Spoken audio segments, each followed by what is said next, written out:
राधे राधे। स्वागत है आपका हमारे चैनल स्पिरिचुअल श्लोका में। आज हम बात करेंगे गीता के अध्याय 8 अक्षर ब्रह्म योग शाश्वत परमात्मा का ज्ञान, इसके बारे में। अर्जुन ने श्री कृष्ण से कुछ गूढ़ प्रश्न पूछे हैं। इस अध्याय में भगवान श्री कृष्ण अर्जुन के उन सवालों का उत्तर देते हैं और जीवन, मृत्यु, आत्मा और परमात्मा के शाश्वत स्वरूप की व्याख्या करते हैं। यह योग हमें बताता है कि कैसे ईश्वर का ध्यान करके जीवन के अंतिम क्षणों में मोक्ष प्राप्त किया जा सकता है। प्रमुख प्रश्न और उनके उत्तर। अर्जुन के प्रश्न। अर्जुन पूछते हैं, ब्रह्म सर्वोच्च सत्य क्या है? अधियज्ञ और अधिभूत का क्या अर्थ है? मृत्यु के समय व्यक्ति कैसे भगवान को प्राप्त कर सकता है? भगवान श्री कृष्ण के उत्तर। ब्रह्म परमात्मा का शाश्वत स्वरूप है। अधिभूत क्षणभंगुर भौतिक संसार है। अधिदैव देवताओं और प्रकृति के संचालक हैं।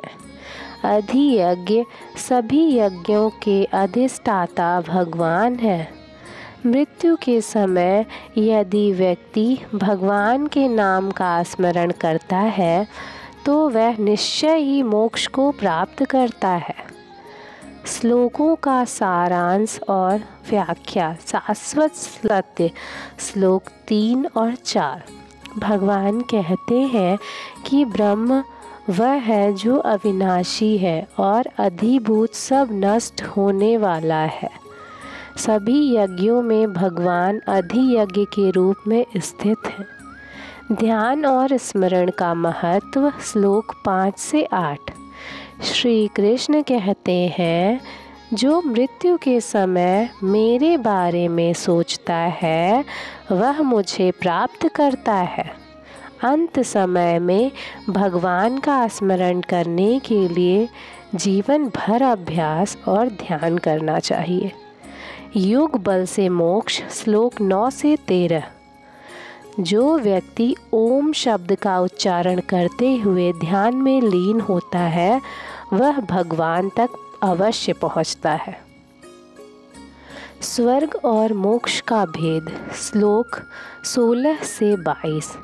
सभी लोक जैसे स्वर्ग क्षणिक है, केवल भगवान का धाम परम धाम शाश्वत और अविनाशी है।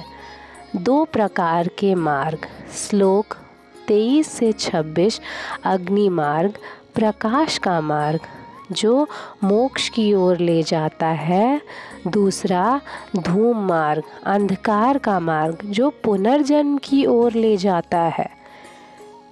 गीता के अध्याय 8 को आज के जीवन शैली से जोड़कर इसे रोचक और प्रासंगिक तरीके से प्रस्तुत करती हूँ। ध्यान दीजिए, अंतिम क्षण में याद क्या आएगा? गीता का संदर्भ। भगवान श्री कृष्ण कहते हैं कि मृत्यु के समय जो व्यक्ति जिस चीज़ के बारे में सोचता है वही उसे अगले जन्म में मिलता है। आज की जीवन शैली का उदाहरण मान लीजिए, कोई व्यक्ति पूरी ज़िंदगी पैसे कमाने में लगा रहता है। उसका दिमाग दिन रात शेयर मार्केट, बैंक बैलेंस और संपत्ति में ही रहता है। मृत्यु के समय भी यही चीज़ें उसके दिमाग में घूमती रहेंगी। यह स्थिति उसे भौतिक संसार के चक्र में बांधे रखती है। इसके विपरीत जो व्यक्ति भगवान का ध्यान करता है और सरल जीवन जीता है वह इस चक्र से मुक्त हो जाता है। क्या आपका फ़ोन स्क्रीन टाइम आपके ध्यान को नियंत्रित कर रहा है? क्या आपकी प्राथमिकताएं सही दिशा में है? ओम हमारी फोकस पावर का मंत्र। गीता का संदर्भ भगवान कहते हैं ओम का उच्चारण और ध्यान मोक्ष का मार्ग। आज का उदाहरण मेडिटेशन को लोग मानसिक शांति पाने के लिए करते हैं। ओम का जप आपके दिमाग को स्थिर करता है। वैज्ञानिक भी मानते हैं कि यह ध्वनि आपके मस्तिष्क में सकारात्मक ऊर्जा उत्पन्न करती है। सोचिए, अगर आप सुबह उठकर 10 मिनट ओम का जाप करते हैं तो आपका दिन कितना शांत और उत्पादक हो सकता है। संबंधित टिप्स: ओम को अपने मॉर्निंग रूटीन में अवश्य शामिल करें। यह डिजिटल डिटॉक्स का सबसे सरल तरीका है। दिमाग को इन्वेस्ट कर रहे हैं। गीता का संदर्भ अर्जुन को बताया गया है कि अंत में वही मिलता है जिसमें जीवन भर ध्यान लगाया हो। आज का उदाहरण: आज की दुनिया में हम अपना ज़्यादातर समय सोशल मीडिया पर स्क्रॉल करने या सीरीज़ देखने में बिताते हैं। सोचिए, क्या आप अपने जीवन की सबसे महत्वपूर्ण ऊर्जा उन चीज़ों पर लगा रहे हैं जिनका अंतिम क्षण में कोई महत्व नहीं होगा? क्या आपने कभी सोचा है यदि अभी मौत आ जाए तो आपके दिमाग में क्या होगा? इसकी तुलना करते हैं। जैसे हम पैसे सही जगह निवेश करते हैं, वैसे ही ध्यान और समय को सही चीज़ों में लगाना चाहिए। अग्नि मार्ग बनाम धूम मार्ग। आज के फैसलों का महत्व। गीता का संदर्भ अग्नि मार्ग अर्थात प्रकाश का मार्ग और धूम मार्ग अर्थात अंधकार का मार्ग। आज का उदाहरण: आज के समय में 2 विकल्प हर किसी के सामने है। स्वास्थ्य, सही खान पान और एक्सरसाइज, ये अग्नि मार्ग है। आलस्य, जंक फूड और स्क्रीन के आगे समय बर्बाद करना, ये धूम्र मार्ग है। जब आप सही विकल्प चुनते हैं तो आपका शरीर और मन स्वस्थ रहता है। लेकिन गलत आदतें आपको जीवन के गहरे संकटों में डाल सकती है। इससे क्या सीख मिलती है? हर रोज़ अपने फैसले को जांचें और फिर आप किसी मार्ग पर जा रहे हैं ये देखें। Planning for last moment. मौत का ऐप डाउनलोड किया। गीता का संदर्भ भगवान कहते हैं मृत्यु का अंतिम क्षण सबसे महत्वपूर्ण है। आज का उदाहरण: आज लोग रिटायरमेंट के लिए योजनाएं बनाते हैं, बीमा लेते हैं, लेकिन कोई यह नहीं सोचता कि मृत्यु के बाद क्या आपने अपने जीवन को इस तरह तैयार किया है कि मृत्यु के समय कोई अफसोस ना रहे? जैसे फ़ोन में बैटरी खत्म होने पर बैकअप चाहिए होता है, वैसे ही जीवन का बैकअप भगवान का ध्यान है। स्वर्ग और मोक्ष असली मायने क्या है? गीता का संदर्भ स्वर्ग और मोक्ष में अंतर। स्वर्ग क्षणिक है, मोक्ष शाश्वत है। आज का उदाहरण: सोचिए कि आप 5 दिन की छुट्टी पर शानदार होटल में जाते हैं। यह स्वर्ग जैसे अनुभव है, लेकिन यह स्थायी नहीं है। वहीं आत्मा की शांति और खुशी जो आंतरिक रूप से मिलती है, वही मोक्ष का अनुभव है। सीख: अस्थायी सुख बाहरी चीज़ों से नहीं बल्कि आत्मा की शांति में है। गूगल मैप्स और जीवन का अंतिम मार्ग। गीता का संदर्भ भगवान कहते हैं कि मृत्यु के समय सही दिशा में ध्यान लगाने से मोक्ष की प्राप्ति होती है। आज का उदाहरण: जैसे आप गूगल मैप्स में सही डेस्टिनेशन डालते हैं, तभी आप अपनी मंजिल पर पहुंचते हैं। अगर आप रास्ते में गलत दिशा में मुड़ जाएं, तो गूगल कहता है रूट रीकैलकुलेटेड। लेकिन जीवन में मृत्यु के समय रिकैलकुलेशन का विकल्प नहीं होता, इसलिए शुरुआत से ही अपनी मंजिल तय करनी होगी, मोक्ष या भौतिक संसार। सीख: आपके जीवन का गूगल मैप सेट करें, भगवान की भक्ति और आत्मा की शांति में लगाएं। नेटफ्लिक्स का ऑटो प्ले और कर्मों का चक्र। गीता का संदर्भ भगवान कहते हैं भौतिक संसार में कर्मों का चक्र चलता रहता है। आज का उदाहरण: नेटफ्लिक्स पर एक एपिसोड के बाद ऑटो प्ले चालू हो जाता है। इसी तरह कर्मों का चक्र भी चलता रहता है। अगर आपने ऑटो प्ले बंद नहीं किया है तो आप बिना रुके अगला जन्म ले लेंगे। मोक्ष पाने के लिए इस ऑटो प्ले को रोकना होगा। सीख: क्या मिलती है? अपने कर्मों पर ध्यान दें और जीवन के मेन्यू को जानें। मोक्ष का बटन कब दबाना है? क्रेडिट कार्ड की EMI और स्वर्ग का मोह। गीता का संदर्भ भगवान कहते हैं कि स्वर्ग क्षणिक सुख देता है, लेकिन यह अस्थायी नहीं है।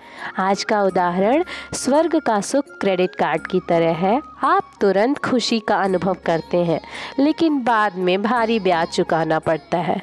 मोक्ष एक निवेश की तरह है। शुरुआत में संयम और धैर्य चाहिए, लेकिन अंत में अस्थायी शांति और सुख मिलता है। इससे क्या सीख मिलती है? अल्पकालिक स्वर्गीय सुख की बजाय दीर्घकालिक आत्मिक शांति को प्राथमिकता दें। वर्कआउट की कंसिस्टेंसी और ध्यान। गीता का संदर्भ भगवान कहते हैं, ध्यान और अभ्यास से ही मोक्ष प्राप्त किया जा सकता है। आज का उदाहरण, जैसे जिम में रोज वर्कआउट करने से ही शरीर फिट रहता है, वैसे ही भगवान का ध्यान और जप करने से आत्मा मजबूत होती है। अगर आप बीच बीच में जिम छोड़ दें तो परिणाम नहीं मिलेगा। ध्यान में भी कंसिस्टेंसी ज़रूरी है। इससे क्या सीख मिलती है? रोज का 10 मिनट ध्यान आत्मा का वर्कआउट है। इसे अपनी दिनचर्या का हिस्सा बनाएं। डिजिटल बैलेंस और अंतर्मन का ध्यान। गीता का संदर्भ भगवान बताते हैं कि अंतर्मन का शुद्ध ध्यान मोक्ष का मार्ग है। आज का उदाहरण, लोग डिजिटल बैलेंस बनाने के लिए स्क्रीन टाइम मैनेज करते हैं। अगर स्क्रीन टाइम ज़्यादा हो जाए तो दिमाग थक जाता है। उसी तरह अगर आप बाहरी दुनिया में ज़्यादा उलझ जाएं और अपनी आत्मा को समय ना दें तो जीवन असंतुलित हो सकता है। इससे क्या सीख मिलती है? दिन का 5% समय अपने अंदर झांकने में लगाएं। यह आपका आध्यात्मिक बैलेंस बनाए रखेगा। डेटा बैकअप और भगवान का स्मरण। गीता का संदर्भ, मृत्यु के समय जो भगवान को याद करता है वही मोक्ष पाता है। आज का उदाहरण, जैसे आप अपने ज़रूरी डेटा का बैकअप क्लाउड में रखते हैं ताकि नुकसान ना हो, वैसे ही भगवान का स्मरण जीवन का बैकअप है। अगर जीवन में संकट आए अर्थात मृत्यु, तो आपका आध्यात्मिक डेटा सुरक्षित रहेगा। इससे क्या सीख मिलती है? रोज भगवान के नाम का स्मरण करें। यह आपका सबसे सुरक्षित बैकअप है। फिटनेस ट्रेनर और गुरु की भूमिका। गीता का संदर्भ भगवान श्री कृष्ण अर्जुन को मार्गदर्शन देते हैं। आज का उदाहरण, फिटनेस ट्रेनर आपकी गलतियां सुधारता है और सही दिशा में मार्गदर्शन करता है। अगर आप बिना ट्रेनर के गलत व्यायाम करेंगे तो नुकसान हो सकता है, स्वाभाविक है। आध्यात्मिक जीवन में भी गुरु का मार्गदर्शन ज़रूरी है। गुरु आपको जीवन के अंतिम लक्ष्य अर्थात मोक्ष तक पहुंचाने में मदद करता है। इससे क्या सीख मिलती है? एक आध्यात्मिक गुरु की तलाश करें जो आपको सही मार्ग दिखा सके। आज के समय में जैसे प्रेमानंद जी महाराज। फेसबुक मेमोरी और कर्मों का रिकॉर्ड। गीता का संदर्भ भगवान कहते हैं, हर कर्म का फल मिलता है। आज का उदाहरण, जैसे फेसबुक आपकी पुरानी यादें दिखाता है, वैसे ही आपका कर्म रिकॉर्ड भी हमेशा साथ रहता है। अच्छे कर्म पॉजिटिव मेमोरी की तरह होते हैं जो आपको खुशी देंगे। बुरे कर्म नेगेटिव मेमोरी की तरह बनकर बोझ बढ़ाएंगे। इससे क्या सीख मिलती है? हर दिन इस बात का ध्यान रखें कि आपकी कर्म मेमोरी कैसे बन रही है। लाइफ का कस्टमर रिव्यू सिस्टम। गीता का संदर्भ भगवान कहते हैं, आपके कर्म तय करेंगे कि आपका कौन सा लोक आपको मिलेगा। आज का उदाहरण, जैसे अमेज़न पर प्रोडक्ट का रिव्यू उसके भविष्य को तय करता है, वैसे ही जीवन के कर्म आपके अगले जन्म का भविष्य तय करते हैं। 5 स्टार कर्म आपको मोक्ष दिला सकते हैं, जबकि 1 स्टार की रेटिंग कर्म पुनर्जन्म का चक्र बढ़ाएंगे। इससे क्या सीख मिलती है? हर दिन ऐसा काम करें जो आपके रिव्यू को 5 स्टार बनाए। गेम का आखिरी लेवल और ध्यान। गीता का संदर्भ भगवान कहते हैं, अंतिम क्षण का ध्यान सबसे महत्वपूर्ण है। आज का उदाहरण, जैसे वीडियो गेम के आखिरी लेवल पर आपकी सारी तैयारी का परीक्षण होता है, वैसे ही मृत्यु के अंतिम क्षण में आपके पूरे जीवन का अभ्यास का फल मिलता है। अगर आपने ध्यान और भक्ति का अभ्यास किया है तो आप मोक्ष का लेवल पार कर सकते हैं। इससे क्या सीख मिलती है? अपने जीवन को गेम प्रिपरेशन की तरह लें और हर दिन ध्यान का अभ्यास करें। निष्कर्ष, श्लोक 27 से 28 भगवान के भक्त दोनों मार्ग से परे हैं और वे सदा भगवान के शाश्वत धाम को प्राप्त करते हैं। अध्याय 8 का संदेश, जीवन का अंतिम क्षण अत्यंत महत्वपूर्ण है। अपने जीवन को भगवान की भक्ति, ध्यान और सत्कर्मों से भरें। नियमित रूप से ओम और भगवान के नामों का जाप करें। अपने इस वीडियो में मैंने आपको सरल भाषा में व्याख्या करते हुए समझाया है। निष्कर्ष, आज के जीवन के सवाल, क्या आप अपनी प्राथमिकताएं सही तरीके से तय कर रहे हैं? क्या आपने अपने अंतिम क्षण के लिए तैयारियां शुरू की हैं? क्या आपका ध्यान भौतिक सुखों की बजाय आत्मिक विकास पर है? अपनी दिनचर्या में ध्यान और सत्संग को जोड़ें। कम से कम 5 मिनट भगवान का स्मरण करें। सोचें कि आप अपने जीवन को कैसे मोक्ष के मार्ग पर ले जा सकते हैं। अगर आपको ये वीडियो अच्छी लगी हो तो इसे लाइक करें, शेयर करें अपने दोस्तों के साथ, कमेंट करें और सब्सक्राइब करें और हमें बताएं कि ये वीडियो आपको कितना प्रेरित किया, आपने इससे अपने जीवन में किस तरह बदलाव लाए। अगले वीडियो में फिर मिलेंगे गीता के अगले अध्याय के साथ। जय श्री कृष्णा, राधे राधे।